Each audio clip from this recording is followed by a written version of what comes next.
लोकशाहीचा बुलंद आवाज, रिपब्लिकन वार्ता, महाराष्ट्र.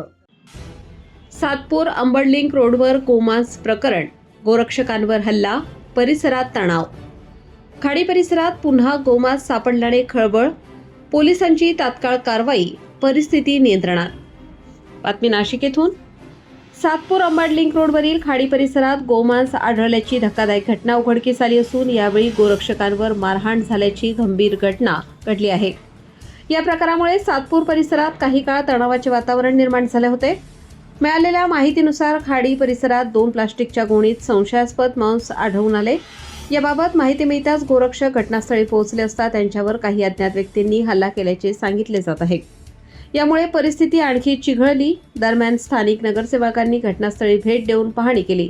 त्यांनी सांगितले की याच परिसरात 3 ते 4 दिवसांपूर्वीही अशाच प्रकारची घटना घडली होती.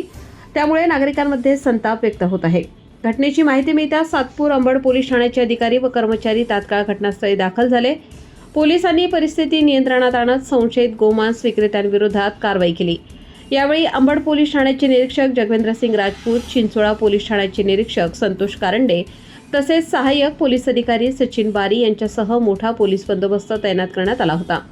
पोलिसांनी परिस्थिती शांततेत हाताळत परिसरात कायदा व सुव्यवस्था अबाधित ठेवावी.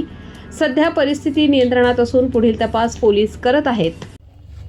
आज या ठिकाणी आपले सर्व हिंदू गोरक्षक या ठिकाणी जो आपल्या गोमांसा विक्रीचा प्रकार सुरू होता तो या ठिकाणी आपल्या गोरक्षकांनी पकडला आणि या ठिकाणी येथील काही समाजकंटकांनी त्यांना मारलं आणि हा प्रकार निंदनीय आहे. आम्ही या ठिकाणी या सातपूर भागातील सर्व नगरसेवक या सर्वांच्या पाठीशी आहे आणि हा भाग कितीही मोठा असला आणि कोणाचाही असला, सर्वात पहिले इथं देव, धर्म आणि देश आम्ही सर्वजण यांच्या पाठीशी आहोत आणि उद्याच आम्ही आयुक्तांची भेट घेऊन ह्या भागात अशा अवैध प्रकारे चाललेली गोमांस विक्री ही या ठिकाणी आम्ही तात्काळ बंद करू. आत्ताच अण्णांनी सांगितलं का सातपूरमध्ये गेल्या 25 वर्षापासून गोमांस विक्रीचा प्रकार सुरू होता. सर्व गोरक्षकांनी मागणी केली. आम्ही 24 तासात सन्माननीय महापौरताई यांच्या मार्गदर्शनाखाली तो पाडून टाकला आणि तशीच कारवाई या भागातील नगरसेवक असतील, सातपूर विभागातील सर्व हिंदू बांधव असतील, अशी ज्या गोमातेला आपण आईचा दर्जा दिलेला आहे अशा गोमातेची या ठिकाणी जर कत्तल होणार असेल तर हे आम्ही कधीही सहन करणार नाही आणि नक्कीच काही दिवसात या ठिकाणची सगळी हे अवैध धंदे आम्ही बंद केल्याशिवाय राहणार नाही. बाळासाहेब, सगळ्यात महत्त्वाचा प्रश्न असा आहे की पोलिसांना मटक्याचे अंडे असतील, विनाकारण सगळे धंदे असतील काय, सगळं माहिती असेल, पण हा महत्त्वाचा मुद्दा आपला असं इकडे कत्तलखाना आहे. पोलिसांनी माहिती नसेल का? आज पोलीस प्रशासन इकडे आले. आत्ताच DCP साहेबांनी सांगितलं की या भागात ज्या ज्या ठिकाणी तुम्हाला असे प्रकार असतील आम्हाला सांगा, आम्ही निश्चित कारवाई करू. आणि आता आपला देश बदलतोय, आपलं शहर बदलतंय आणि नक्कीच या भागातली परिस्थिती आम्ही पुढच्या 5 वर्षात बदलून दाखवू.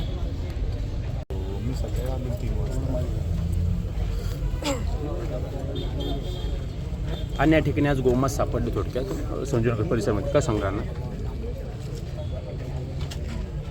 आज काही गोरक्षकांनी गोमांस विकण्याचा जो काळा धंदा इथं चालू होता त्याच्यावर रेड मारली असता काही समाजकंटकांनी त्या मुलांवर हात उचलले आणि जे गोरक्षक होते त्यांच्यावर हात उचलण्याचा निंदनीय प्रकार घडलेला आहे. खरं तर आपण सर्वांनी मिळून ही जी प्रवृत्ती ही कुठंतरी ठेचली पाहिजे, हे थांबवलं पाहिजे. याच्यासाठी सगळ्यांनी मिळून प्रयत्न करणं गरजेचं आहे.